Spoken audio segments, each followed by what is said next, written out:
Welcome to Doing It My Way by Beata Matras, a podcast about project and product management, communication, brand, and IT. All these topics will definitely improve and have a positive impact on your career. So join me today, subscribe, and expect a new episode every week. Thank you.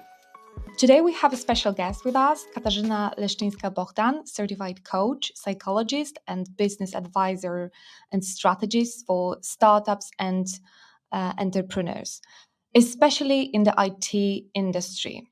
Moreover, Kate also is recognized as the one of Strong Women in IT report in 2018, 2019, 2021, and 23, and global editions of these reports.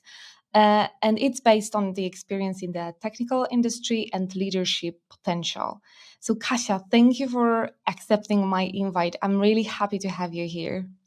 Hi, Beata. Hi, everyone. Thank you. Oh gosh, thanks for having me. It's a big pleasure to be here. Thanks. It's as I said, it's amazing to have you here. And maybe let's start today's episode with you, Kate, taking us through professional journey and kind of highlight the key milestones that led you to become executive and business coach. You know, this topic is close to my heart. I mean, people and what they can achieve when they discover their competencies and confidence. So, what would you like, short or long story? Because this is over 15 years of experience. Oh wow, 15 years. So maybe let's go short. Yeah. Answering my path and milestones were maybe obvious, maybe not. The judgment I will leave to you. And now I can loudly say about myself as a coach, but it didn't always have. I didn't have that courage.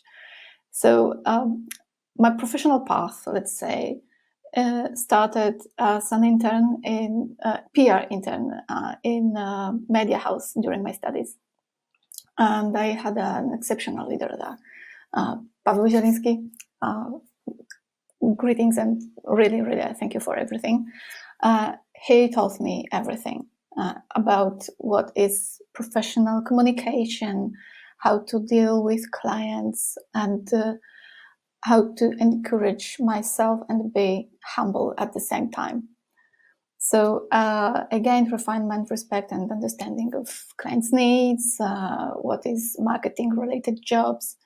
And also during that time, I started, let's say, it was a time where Polish startups grow fast. And of course, I started my own, and it was a wonderful and magnificent failure. But show must go on. And in 2015, I started working in IT industry for software development agency, and that was one of kind agency, software development house with teal organization called culture. That means flat structure, 100% remote work and transparent, even in finances like P&Ls, wages, etc. So I learned there a lot of how to manage the business, how to develop business, finances and project management for a couple of years. And this time, my milestone was a lesson learned in taking extreme ownership in business. That was a really tough lesson, and I'm really glad that I had it. So since then, I worked remotely, and during that time, I started also cooperation with leaders and entrepreneurs, helping them with communication strategies, because I was a marketing strategist these times, and I noticed many struggles and tensions that they had, and I tried to help them with my knowledge and experience.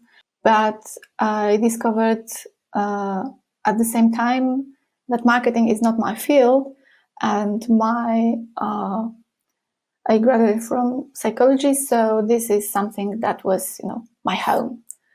And coherence and credibility is really essential for me.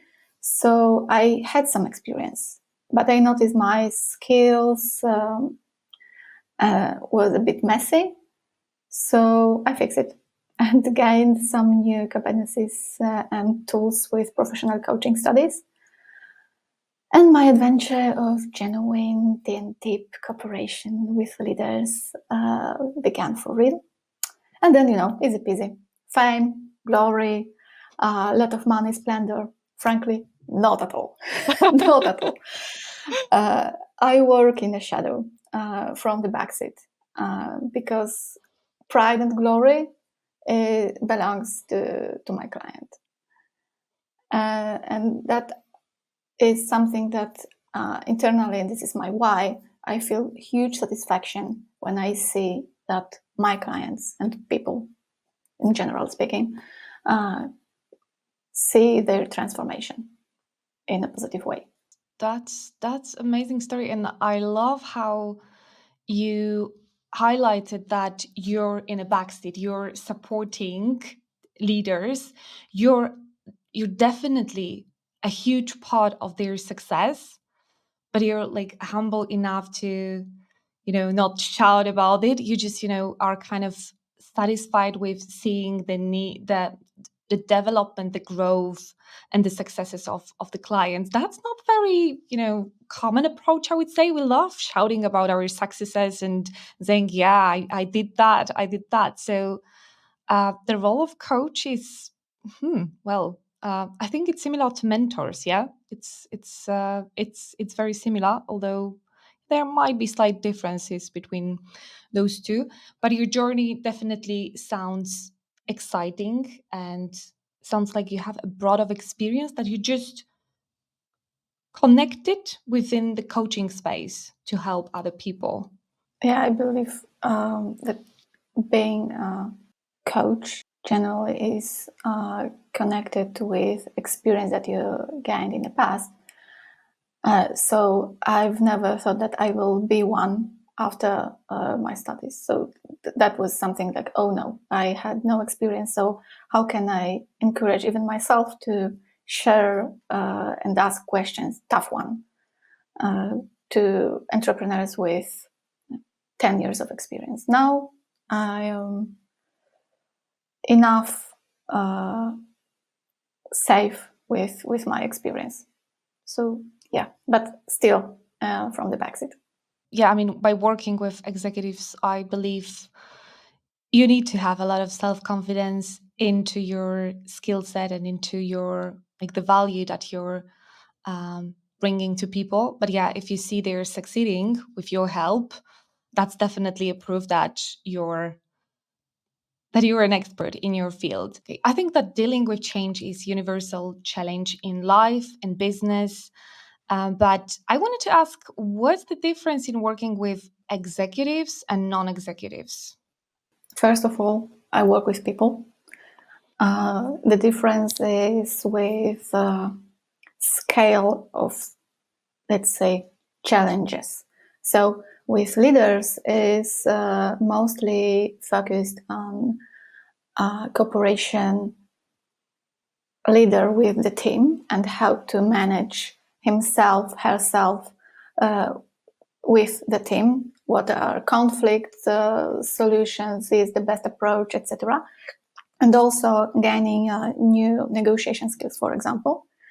And working with executives is a scale as working on organization, like with umbrella and helicopter view, how to make it with less stressed, more confident, because these people are extremely intelligent and high performance and work a lot. So my role here is to, let's say, down the tension that they have, and also maybe spreading perspective in other from other perspective, what they should or it's good to see differently. If I would sum it up, it's like different level of problems, yeah?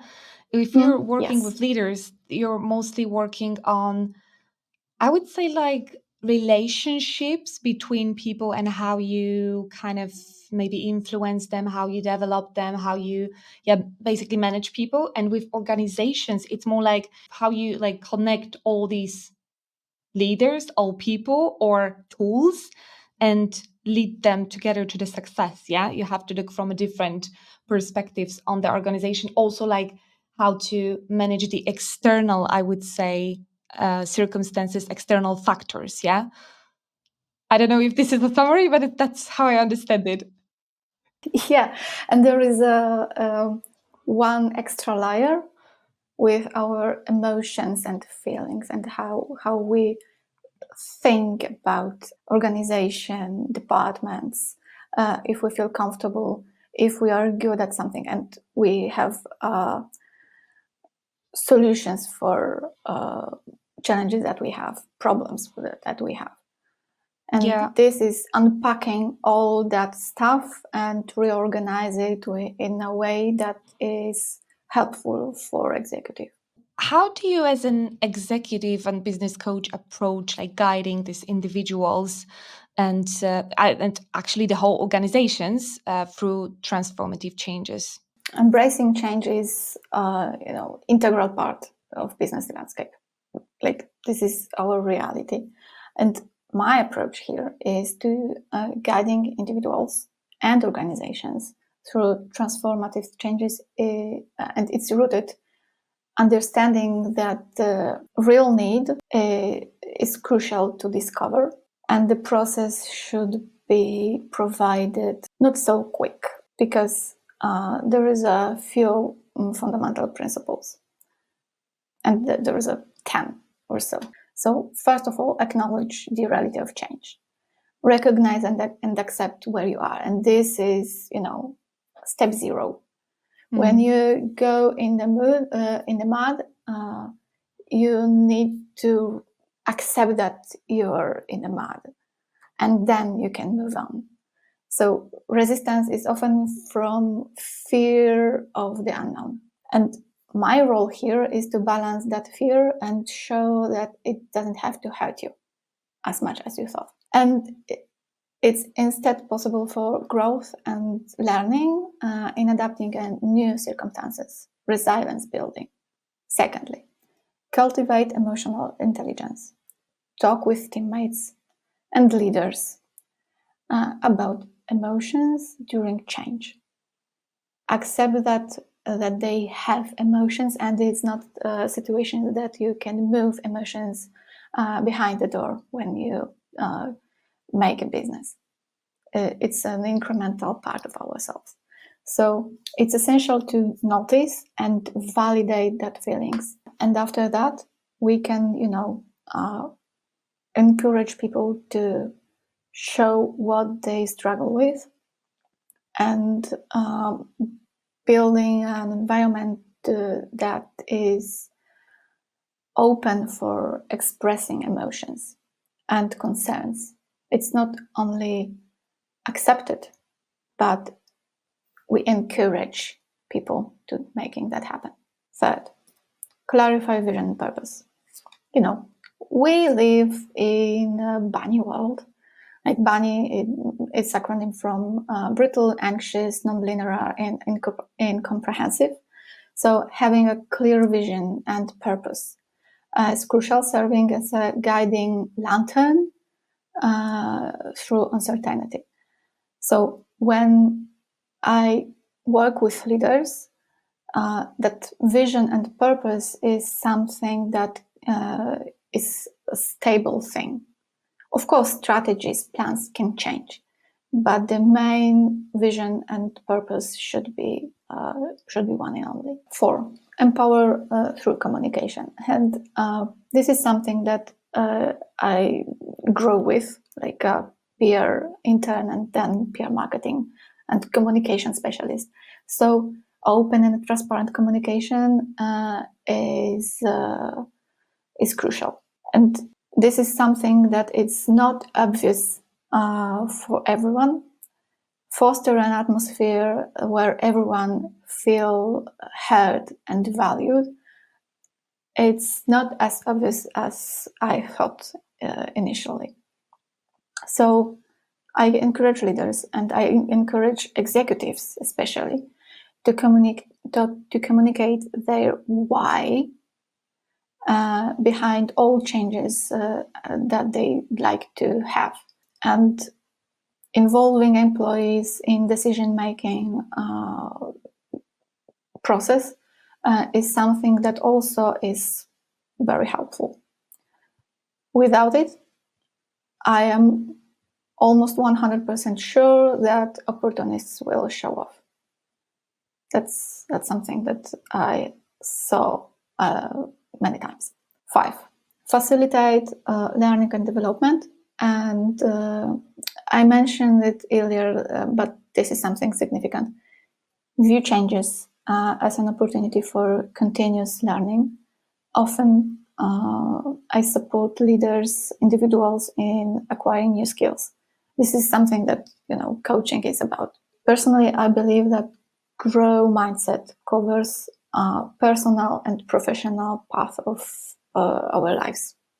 So I'm really glad that my clients call me back from time to time, and they confirm that their skills that they work on during our sessions in professional field also help them with their private lives, with their life partners, with their kids. So this is something, super cool. I love to hear that, really, because that's often, sorry to interrupt you, but that often happens, that we like to implement what we've learned at work in life and the opposite. And I think these tools, maybe sometimes they are overcomplicated and called differently, but still, I think the kind of fundamentals that we are using and kind of coping mechanisms or whatever we call that are the same or very similar for work and for life. And sometimes we just call it differently. But if you get into the core principles, at the end you can find,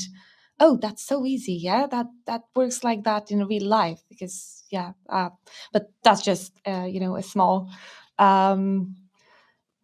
comment from my side. Yeah. So, one more thought just popped up in my mind. There is a book, Question Thinking. I'm not sure that this is English title, but it's about being humble and always curious and asking questions rather than having our opinion, being opinionated. And being a continuing learner is something that change our perspective.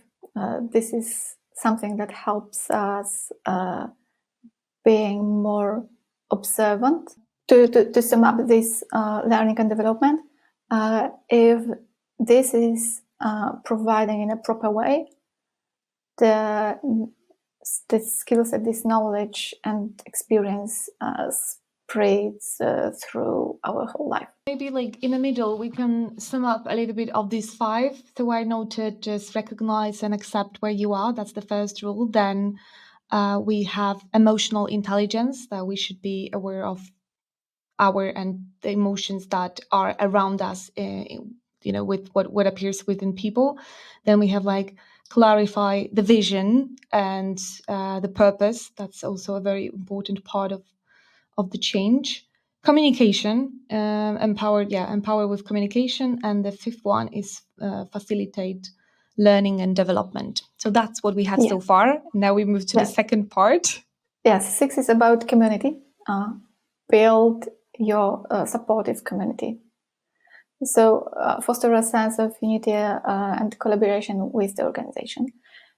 Create forums for sharing experiences, insights, best practices, in a form that is suitable for your organization. It could be action learning sessions, fishbowl sessions, one-to-ones that are open for everyone, water cooler calls. This supportive community can serve as a powerful place to exchange know-how and enhancing resilience and adaptability. So, it's also crucial to have some ambassadors who are open to host those community. 7, this is something that I really like, celebrate small wins. Generally speaking, Polish business culture is relatively weak in celebrating successes. And celebrating small wins is even weaker. So I try to build stamina with celebrating of small wins. So working with agile mindset that IT is keen on. I encourage my clients to chunk the big goal with something smaller and achievable milestones. And this is, let's say, it builds momentum to have positive behaviors in the future and instilling confidence in navigating that uncertainty that we have. 8, lead by example. Maybe captain obvious, maybe not. But as a coach, I must be humble and willing to learn alongside with my clients because I'm not an expert in their field. They are experts. Let me share an example. Sharing personal experience of navigating changes and highlighting lessons learned is one of the tools that I use, but my clients use it as well. And my role here is to discover their potential, different perspectives, and unpacking unsupportive thoughts that they have. And the leading by example here is building trust and credibility. I think almost the last one, adopt long-term perspective. As second point was purpose and goal. So the 9th is adopt a long-term perspective, because when we have it, that perspective beyond the immediate challenges, we can achieve more, and we see the horizon, what is achievable at the end of the day. So long-term possibilities can arise from embracing transformation. That could be really beneficial. So I work with clients seeking marks to show it and share with their leaders. This is something that, for example, is a main topic with working with executives. And combination of wisdom and humility is here something that is on my daily basis. Okay, so we have the next one is create communities, celebrate small wins, lead by example, think about long-term perspective. And the last one was? It's about positive mindset. Building a positive mindset is something that is, in the root, we need to feel that there is something good at the end. And believing in that can make it's not about affirmations. I'm really not a big fan of those. But positive thinking that I have enough power, skills, and other people can help me. I have support. Then magic happens. Yeah, totally agree. The positive mindset, I think it helps you also to see the opportunities, because very often when we are in this state of, negative thinking, we also have a laser focus on unhappiness and negativity, and everything can go wrong, and we just even moving to the state of I'm accepting what's happening moves you to the state where you start seeing new doors opening. Oh, there is a window. Maybe I'll just, can go through this window if there is like no doors or they are closed. Or I can, like, for example, I don't know, break the wall because it seems like it's possible. So yeah, definitely positive mindset is crucial when we are thinking about when we are moving through the change. And you mentioned about leading by example, and my next question is going to be more about that, leading by example, learning by example, because I think that the culture of organizations is very often shaped by our leadership's behaviors, yeah, and we observe from our earliest years. We learn by example, and this can be both challenging and demanding, especially for leaders. It can bring a lot of tension to them. And I think during that time when we feel this tension, or executives feel this tension, it's important to be resilient. And how do you, as a coach, like foster this resilience in your clients? What advice would you like offer to all individuals, to all people seeking to strengthen their resilience? My first thought was about the leadership. From what root is that word, etymology of the word of leadership, is going forward, stepping and dying, literally dying. Oh, wow. Because and my interpretation of this is, because leader being with their team is someone who have to handle that uncomfortable feeling when his team is going in a wrong way, but the leader knows that the team have to make those mistakes to being better, and some small piece of this leader is dying because of dealing with the tension. I love the metaphor of, a part of you dying while you just embrace the discomfort and move through the change. And okay, sorry, I let you continue. I just wanted to emphasize that I love this metaphor. Answering a question. It's a combination of personal support and strategic guidance. And this is, let's say, 3 areas. Me, as a coach, I encourage leaders to reflect on past experiences.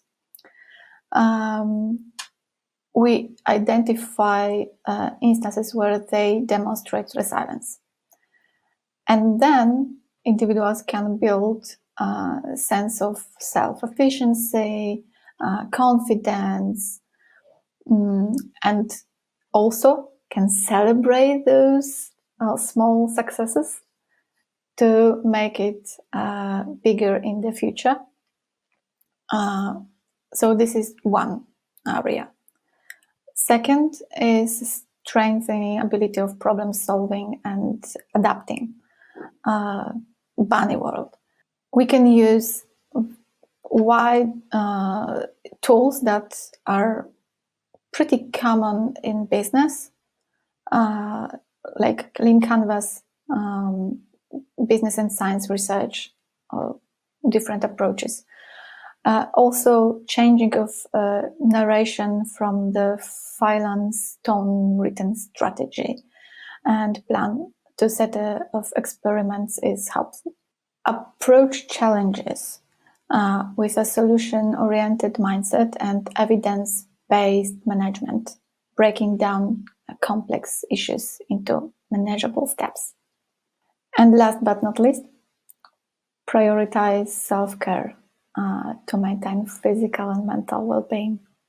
Adequate rest, exercise, sleep well, and mindful practices.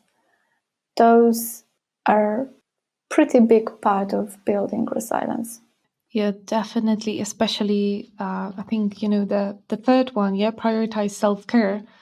As we all know and very often forget about health, and that it's the fundamental it's the fundamental thing in our life. Yeah, if we don't have health, everything is like breaking. Yeah, it's like a table. Yeah, I love the metaphor. I don't remember where I heard it, but health is like a table. You can have like a lot of on this table, and if you just take, I don't know, one thing out of the table, like a glass, so yeah, like a glass, nothing happens. But if you take the table, everything is breaking.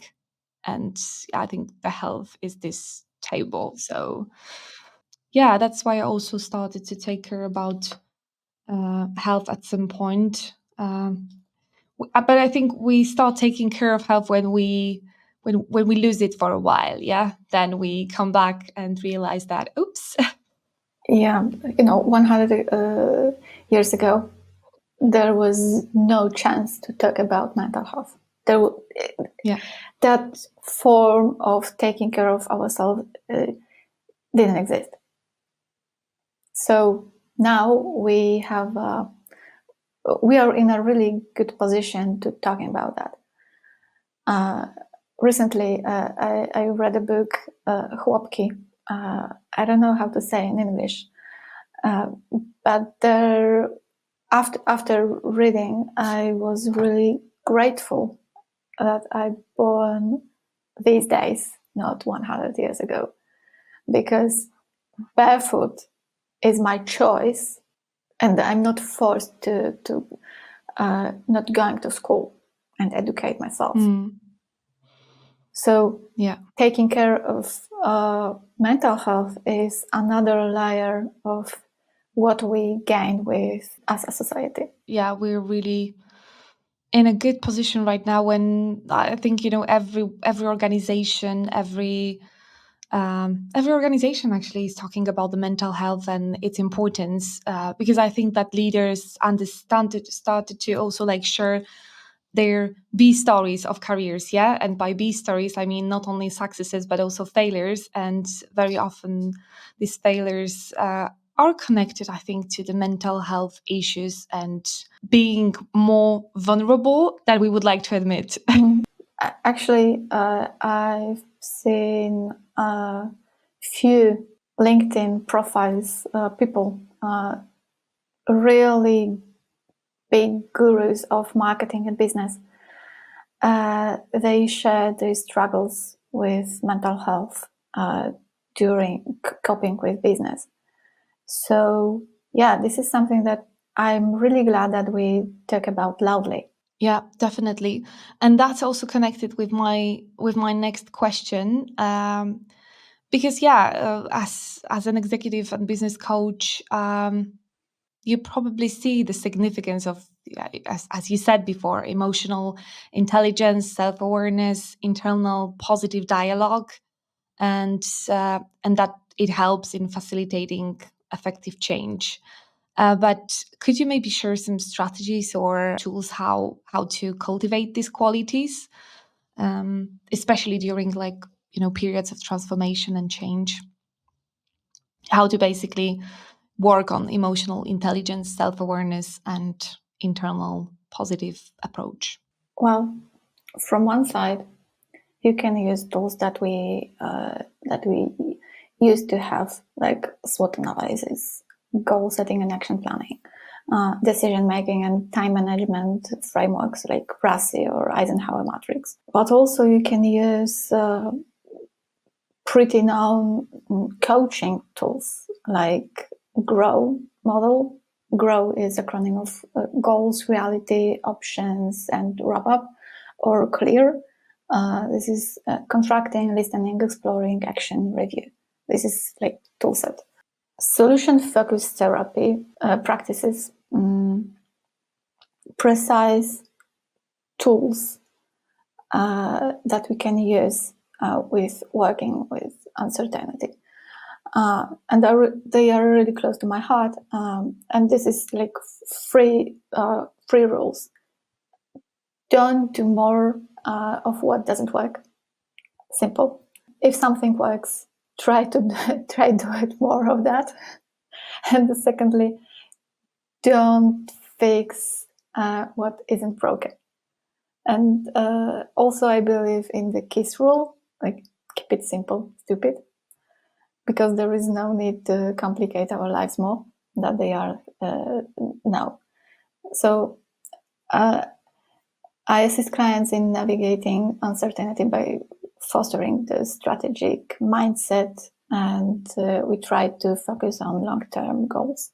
Yeah, so what I listed is, you mentioned some tools that we definitely use in business, like goal setting, SWOT analysis, Eisenhower matrix to, like, for example, prioritize our daily tasks, let's say, or projects. But also, you mentioned some coaching tools like Grow Model, solution-based therapy, which seems to be like also one of the methods to foster the emotional intelligence, self-awareness, internal positive dialogue. And I can totally confirm to that, because I was also one of the people who like went through the therapy. Difficult experience, but very s- it's helping you to understand yourself and your actions, and the change comes, I think, later. I'm still like I would say, in a progress, while changing, even if we think that, oh, during the therapy we are changing. No, I think actually it's after therapy we are changing more, because we need to like start using these techniques in our daily life. You need to feel comfortable with that what you had, or recognize that you had in the past, and Yeah. then the whole process is starting. It's a therapy is the first step from my perspective to make our lives better and more fulfilled. Yeah, I love that you didn't use the word happy, because very often we think that, oh, change or life will bring us like a lot of happiness, but it's actually, fulfillment is a good word, I think. Yeah. And not happiness, I would say. Happiness is not always like a good state, I would say. A couple of weeks ago, I shared some my like really internal thoughts that my basic setup is feeling unsatisfied, not happy, because Yeah. reading about happiness feel me more unhappy, because it's all about giving advice how to make it happen, not being happy. Not satisfaction is something that is, I recognize, pretty common, unfortunately. But in therapy, it's not about being happy, but feel more calm. Calm. And I think also, I don't know if self-confidence is a good word, but basically like believing yourself, trusting yourself, rather than, the whole world around you.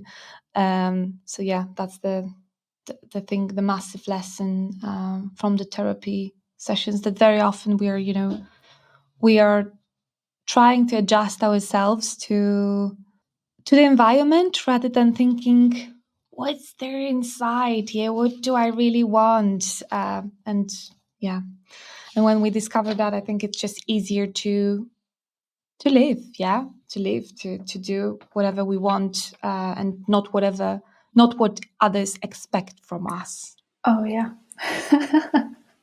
Building a shield of expectations from others. Actually, I heard recently like a really nice quote, that your expectations are not my promises. And it was like, wow, I totally agree with that. Yeah. And I think, all these coaching tools and therapies help us to understand that your expectations are not my promises. Yeah. And that's super powerful. If you understand it, if you implement it in life, I think really little things can stop you. Yeah. Oh, yeah. When you really realize what is going on, you are a winner. And coming back to the topic of change, there is one thing that I believe is like difficult to manage because during a change, a resistance is happening. Yeah, the resistance is like, I think, a natural part of the change, and I'm wondering if you can share like some strategies for overcoming this resistance and like implementing more positive mindset in organizations, in teams that are going through the change, or as we are going in life. Yeah, because it's the I think it's similar. This is the whole process, because I can share one tip. It's about understanding from where all fears about the change are, and asking people how you can help them and how you can assist them with that fear. It's all about that.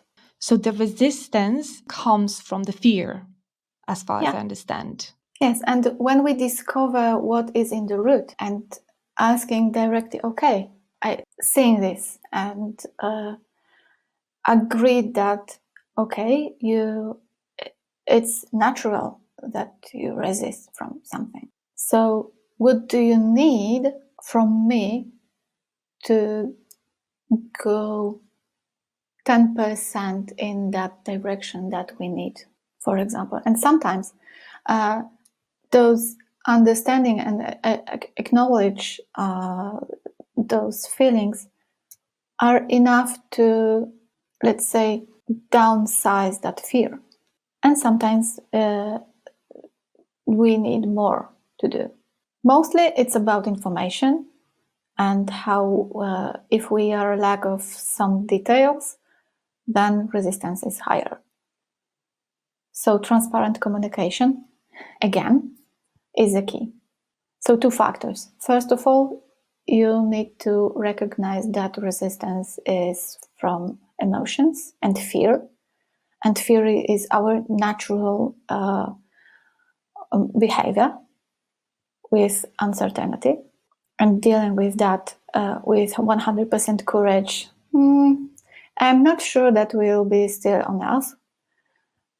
So that's why fear is something that, okay, I need more information, and as well accept that those unpleasant feelings, they are here. And secondly, communication, transparent communication about the problem, and asking humble question: how can I assist you, and what should I do for you to make it less painful? That sounds quite simple, yeah, because there are only 2 steps, very difficult steps, but still only 2 steps. So it makes it easier. But sometimes asking yourself where this fear is coming from, or what's at the bottom, what need maybe is not fulfilled, or yeah, what's basically behind that. Yeah, we don't like to touch our fears. That could be deep. This is the whole ocean of what is underneath. And probably there is something, if we talk about business related situations, it could be about position, about ego, about raise wages, about the power. And lacking power is something that a lot of people are not open to give. Discovering where the fear is from, this is the step that we need to have. Yeah, and then you said transparent communication. They are like transparent communication with the team members, within the business, but also with ourselves sometimes. Yeah, we also need to implement these transparent communications with ourselves to Radical candor. yeah. I really recommend. Radical candor to ourselves. Yeah. Which is even harder, I think, than being honest with others. But that's where the freedom starts, I think, from stopping lying to yourself when you just, acknowledge all your fears and admit that, yeah, it's true, or admit that, oh, I'm maybe not perfect, or not as perfect as I thought. Gives freedom, yeah, gives Yeah, and power to change. it is indeed being radical kind of with ourselves means also being kind to ourselves. So even if we don't have enough skills in some field, there is nothing bad with admitting that. And at the same time, I try to encourage my clients, okay, so there is, let's say, a gap. So how would you like to cover it? Or if you're even open to cover it, or just you want to live as it is? Because coaching is based on positive psychology. So we are focused on that approach that people have everything that they need to achieve their goals. And we focus on skills and know-how that they get during their lifetime, not on flaws, because it's not something that is easy to build on. So you rather building on your strengths than focusing on solving or solving on changing the disadvantages into advantages, I would say. Yeah, Like it's better approach to to pretty focus much on. it's about that. Of course, noticing that the flaws is important to being aware of that, Yeah, but at the same time focusing on those areas that are our strengths, as you mentioned. that's much easier, I think, to work on your strengths when you know them. There are like many tests that can tell you what are your talents, like Gallup talents, for example, institute. Yeah, I don't know if you made it, or you know yeah. the approach. Do you Few have like years, your golden five? yeah, a few years ago, I made it. And my first talent is strategic thinking. Oh wow. Yeah, I really love it. I used to say that I connect dots. That's why my background is with dots. Oh yeah, okay. Oh, I love it. Love it. My first one is actually empathy. So that's interesting. But yeah, but I don't know if I like it. I just accepted that. Yeah, I'm just empathetic. So sometimes I feel a lot, and I need to channel that somewhere, because it's not always easy to kind of, yeah, be empathetic person. Although, yeah, as a talent, it's also very useful, I think. It is. I just sense more. My empathy is really low. Oh, okay. Interesting. While you're being a coach, so I thought like you have this empathy in your like talents, or you're just Actually, working on the I empathy to open be. my results because Yeah, I don't remember yeah. what was done. And yeah, strategic was the first one. Second is developer. Then ideation, Uh-huh. futuristic, relator, and empathy is on 19th. Okay, interesting. My five is empathy, intellect, restorative. Oh God, I forgot the fourth one, and the fifth one is winning others over. So I basically love connecting with new people and like just I'm excited to meet new people and get them like me. That's my challenge, or that's my talent. Yeah. So That's why you are that's host of this podcast.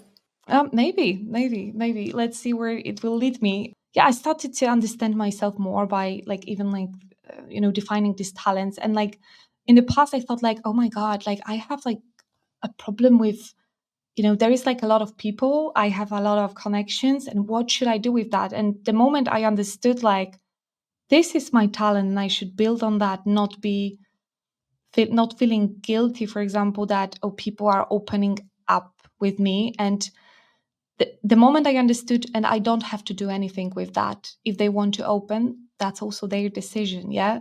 They trust me. I feel genuinely honored to be, sometimes to hear these stories. And I'm really like curious of what's there. Yeah. Who is this person?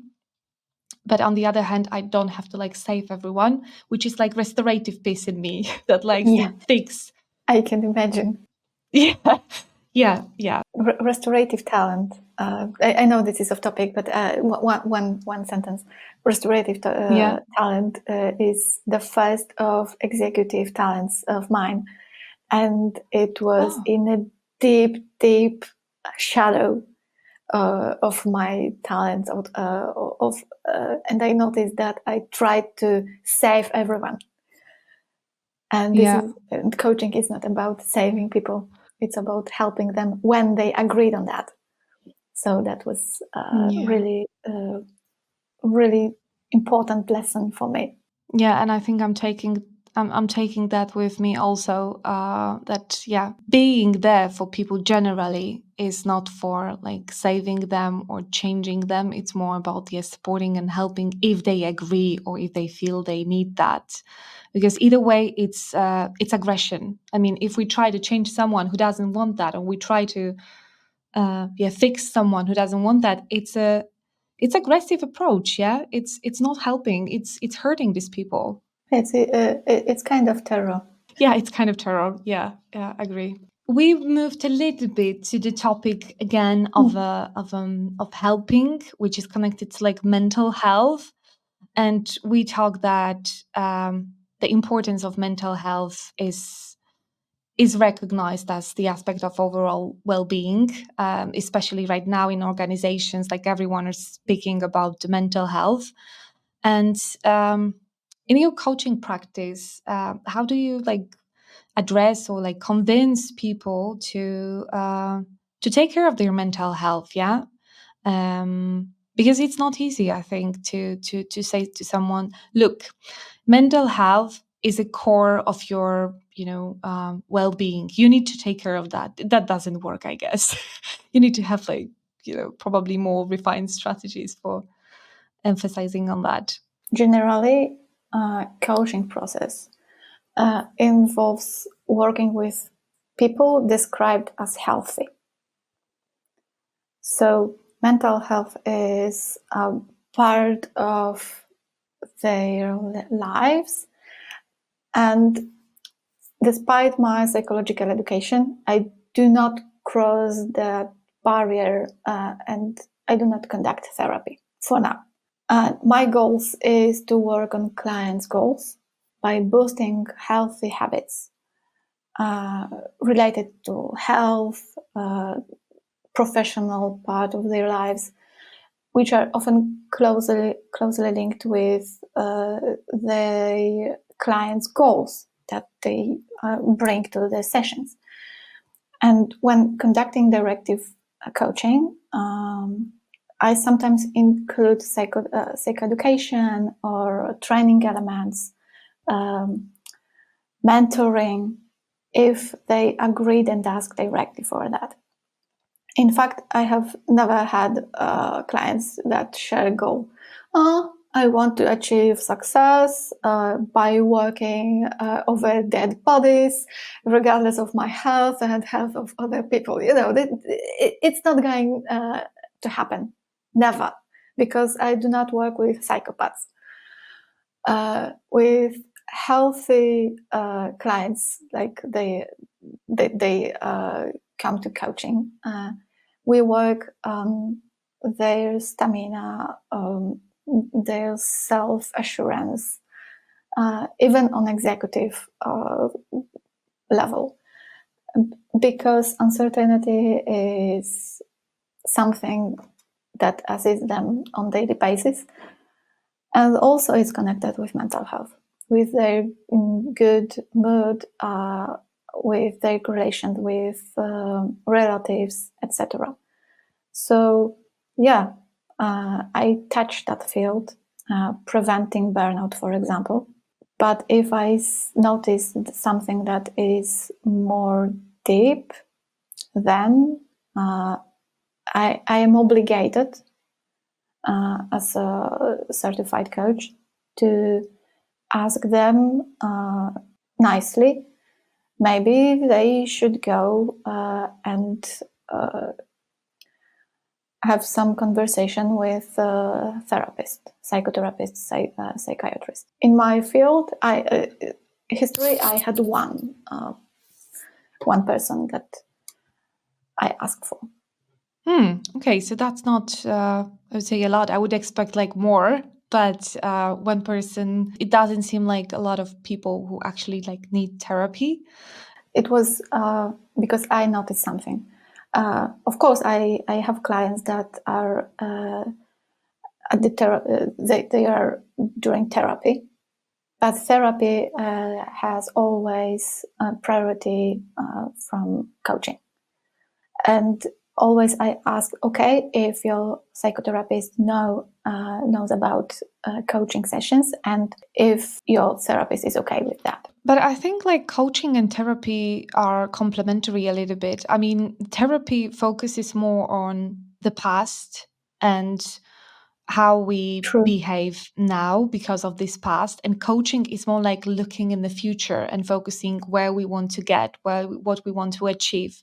And I think okay, maybe at some point there needs to be like this, only the therapy piece, but the natural like trajectory, I would say, of the therapy is moving into the coaching space, where you have a coach, or like mentoring, for example, yeah, where you have someone who is in the place where you want to be in a few years, and that's what you're like implementing, because it's again about being in a change with someone else, because either therapy or coaching is a change process, yeah, and being there with someone who maybe went through that change, or it's just with you to just support you, give you a hand and say like, hey, let's go together. Yeah, it's just easier sometimes to do that, Yeah.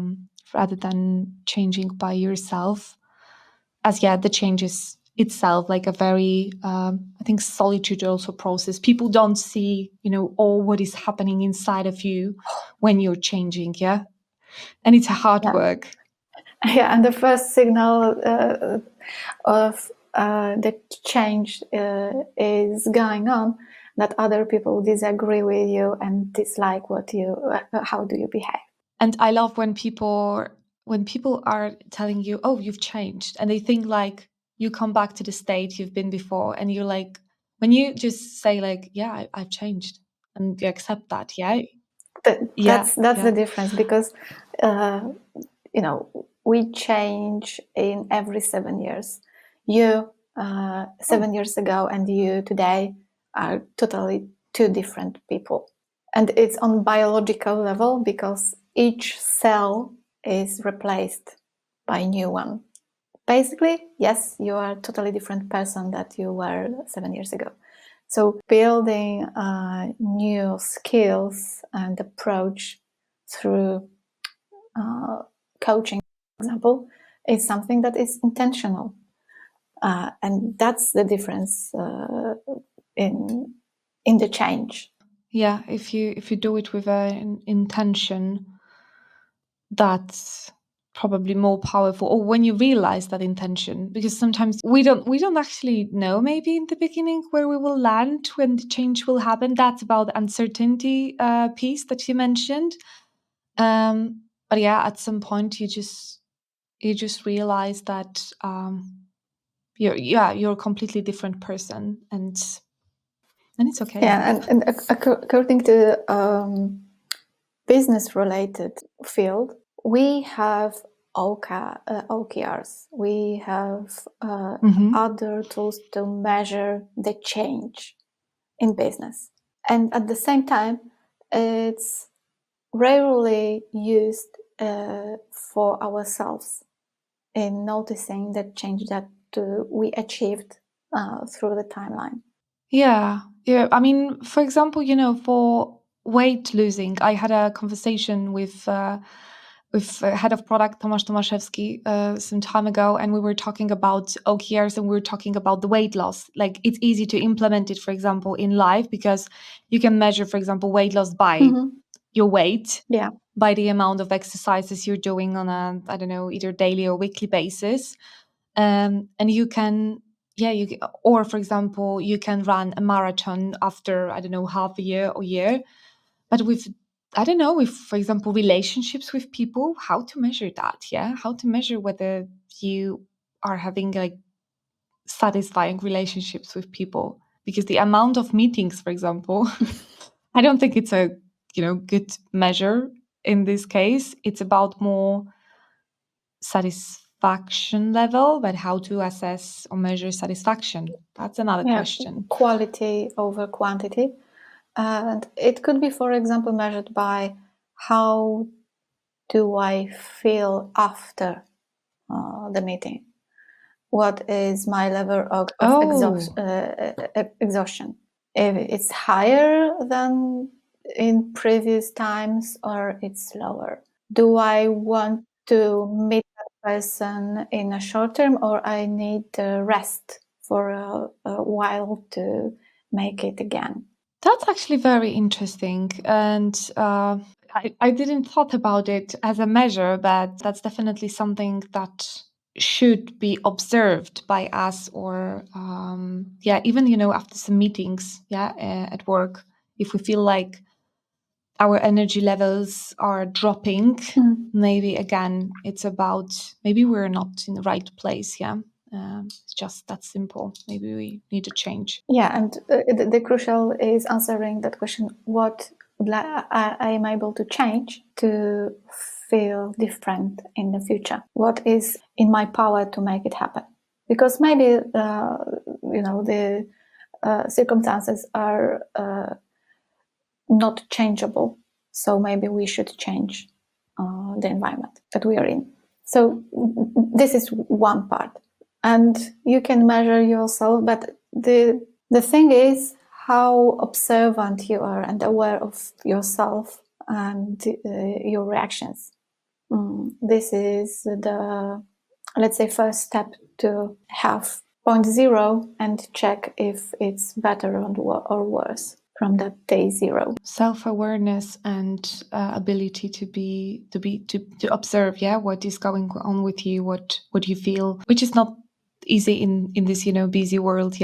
I know. Self-awareness is is something that needs a little bit of let's stop and let's check, how do we feel about something or someone. And maybe sometimes we're even like doing a lot, or putting ourselves into the big amount of tasks, projects and everything, because we don't want to let some people, some jobs, some past experiences go. That's also a lesson, maybe. And this is maybe one of the reasons of working. Maybe. But on the other hand, working also gives you purpose. Working or experimenting with new things gives you the awareness of what you like, what you don't like, what you accept, what you don't accept. We need to just find, as we call it, balance. I'm not sure that I'm familiar with that. It's more about integration, because from my perspective, I work from home. So most of the tasks, I have my cabinet and I work from here. And when I'm at home, I close the door, and this is the end of my workday. But I'm pretty sure that not everyone has this luxury of having a separate place. But if we are in the office situation, there are other people around us, and catching ourselves to exchange ideas, that's a huge advantage. Being online on online calls, well, okay, but it's not the same, frankly speaking. And building all that matters connected with our mental health, with our business related skills are something that is manageable, but being observant, as we spoken recently, is the key to make it happen.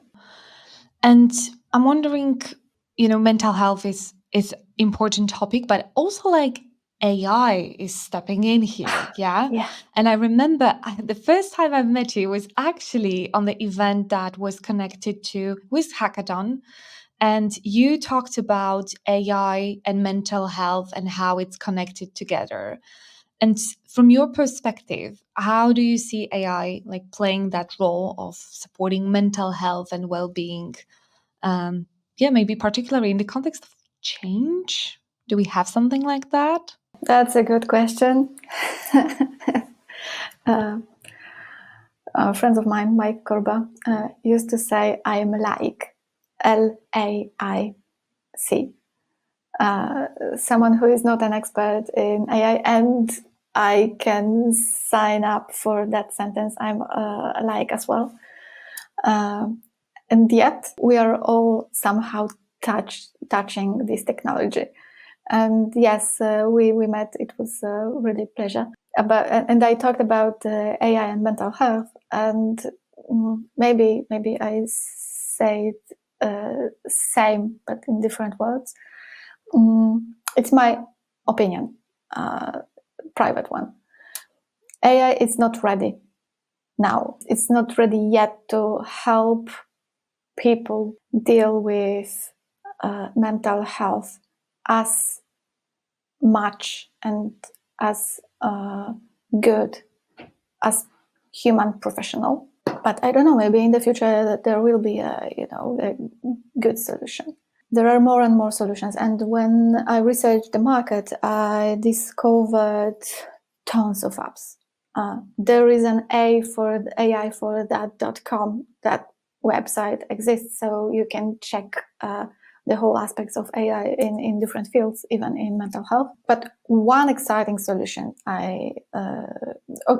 those website is about apps, but we have also, thought journaling apps that are not connected with AI.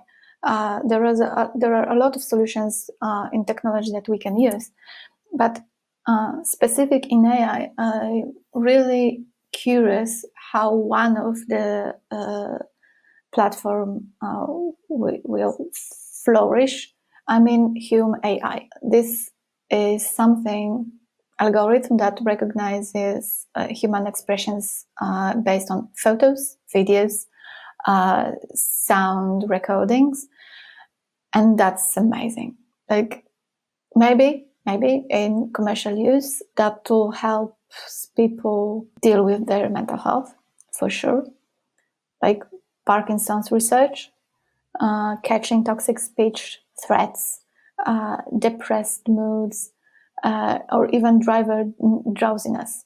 And I'm pretty sure that tool could be helpful with preventing suicides. And I don't have the good news, because I researched some data, and Europe has nearly 450 million inhabitants. According to WHO, 1/3 of them need psychological, psychiatrical support, which only 1/3 of them will receive on time.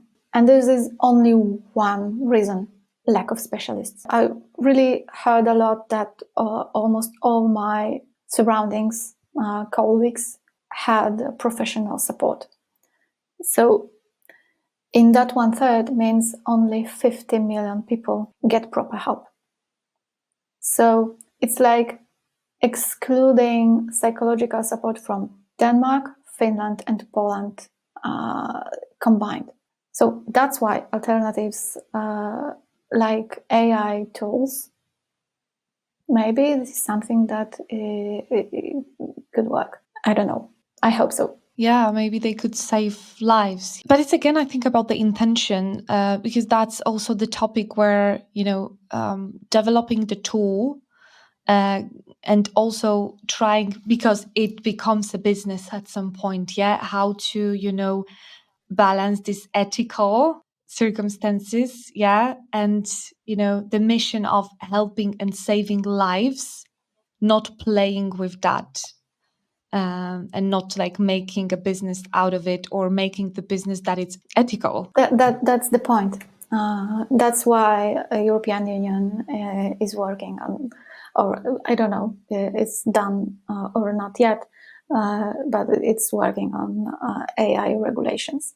But on the other hand, when I'm thinking about, how we as humans are helping each other and supporting each other, and even like the psychiatrist or psychologist, we also have some biases, some flaws, Of and course. not by intention, but we also can hurt other people, maybe not support them in a way they need that. And I'm just wondering if that's possible, that AI will maybe be a cure for that also, but first would be recommended, to maybe put some regulations from the ethical perspective in place, and then thinking about how to refine that solution to minimize the mistakes of doing more bad than good, in case of the mental health, and saving over terroring people, as we mentioned before. Yeah, biases are, I don't want to say common, but appear in human being, like professional supporters. That's why we have something like supervision. So every professional that is certificated is under supervision, should work under supervision.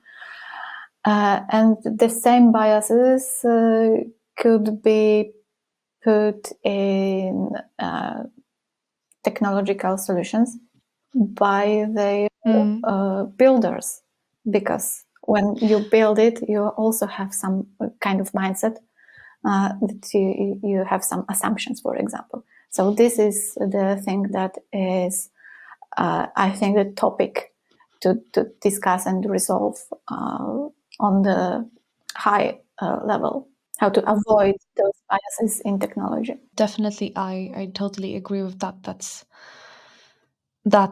I think the topic that is going to be our reality. That is our reality, actually, and it's going to become more and more, I think, heard about the regulations around this AI and about mental health. And connecting those. So, Kate, I think we are moving towards the end of our conversations, and I would like to ask you, for our listeners seeking for guidance in navigating the change or taking care of their mental health, what advice would you have for them? Okay, I hope that everything that I said above is helpful, but let's wrap it up. So embrace changes as a constant. Recognize that changes is something that is on a daily basis. It's a constant part of our professional and private lives. And embracing this mindset can make adapting to new circumstances more manageable. Build a support network. Surround yourself with people and colleagues, mentors, specialists that are experienced in different field that you are. Focus on self-care. Prioritize self-care, as I said before, especially physical one. That means good sleep as a priority, 8 hours per night. It's a good one. And mental health and well-being as well. And another thing is learn from setbacks. I mean, instead of dwelling on failures, extract lessons from setbacks. Analyze what went wrong and what could be improved, and implement it, experiment, and grow. That's it. It's all about experimenting and having lessons learned. Develop problem-solving skills with tools or without, whatever you need. Strengthen your ability to problem solve and adapt. approach challenges with a solution-oriented mindset, breaking down complex issues into manageable steps again. And seek learning opportunities. Each day probably is a kind of lesson, and expanding your knowledge and skills enhance your adaptability, and it's easier to navigate your life. Maintain a positive outlook, cultivate a positive mindset, as we have a conversation about that, because with the positive, not optimistic, positive, like, okay, I am achievable and I am able to make it happen because I have enough strength for that. It's also good.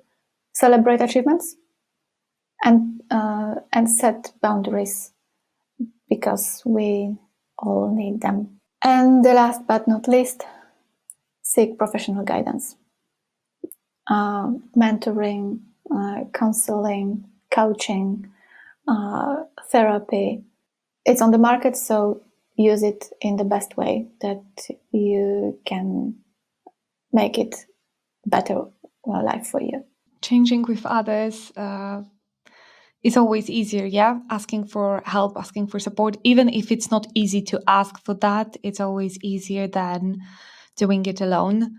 Because, yeah, we need support sometimes. Yeah, we all need someone by our side, even like a cheerleader that tells us, yeah, you can do this. Sometimes it's enough, yeah? So having good friends is also at least one.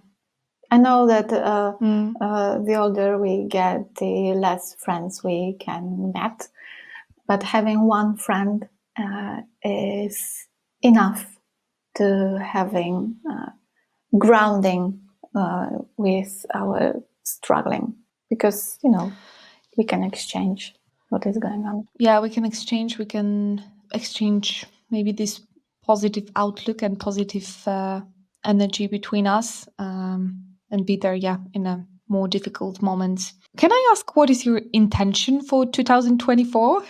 Intention? No, because I don't have Yeah. any.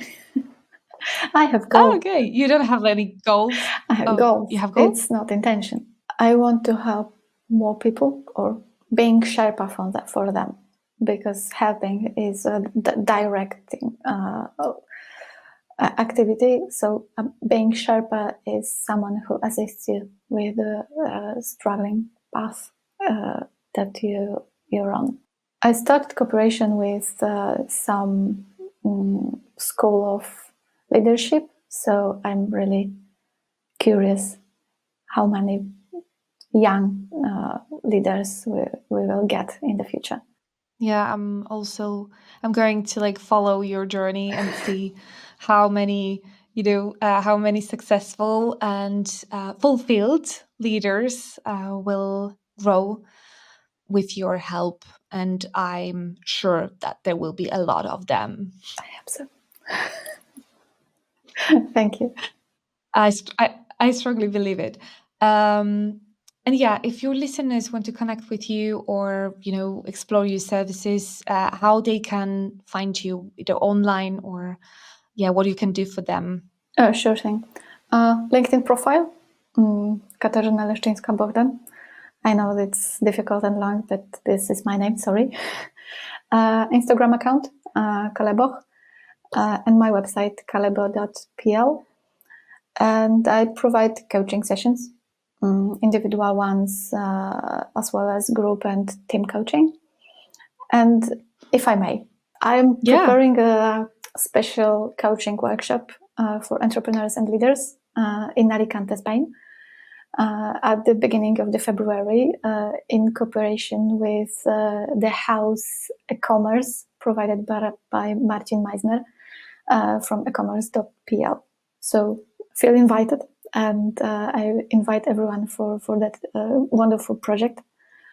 Because Alicante in the winter is something that is pretty nice and warm, and at the same time you can achieve your internal goals with experts that they are invited for those time. Okay, when this workshop will take place? We start 5th of February, and it lasts for a week. Okay.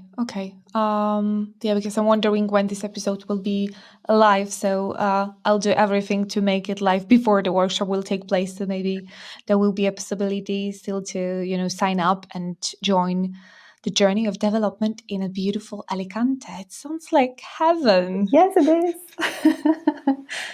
And definitely managing change in Alicante in Spain with sun and With ocean view definitely. spot. Yeah, it sounds like heaven. It sounds like a very pleasant and like a very pleasant experience. And I doubt the resistance will appear, in these conditions. Yeah. On the other hand, this is all about that, to change the perspective, to have that resistance less and less and less, and build this psychological safety and resilience. Yeah, I think that's why people during the change sometimes they also change the environment, yeah, just to Yeah. get rid of some old anchors or some old habits. Because when you change the environment, you also change the perspective. This is it. And that's a nice wrap up for our conversation. Thank you, Kate, for joining me in Doing It My Way by Beata Matras episode. And yeah, I hope to see you soon. And yeah, thank you. That's all I can say. Thank you. Thank you too. It was a real pleasure. Thanks for joining me on another episode of Doing It My Way by Beata Matras. If you enjoyed this episode, please do not forget to subscribe. Remember, this podcast is a dynamic journey and your feedback is very welcomed. Connect with me on social media. I would like to hear your thoughts, questions, and topic suggestions. And stay tuned for upcoming episodes. And until next time, keep doing it your way.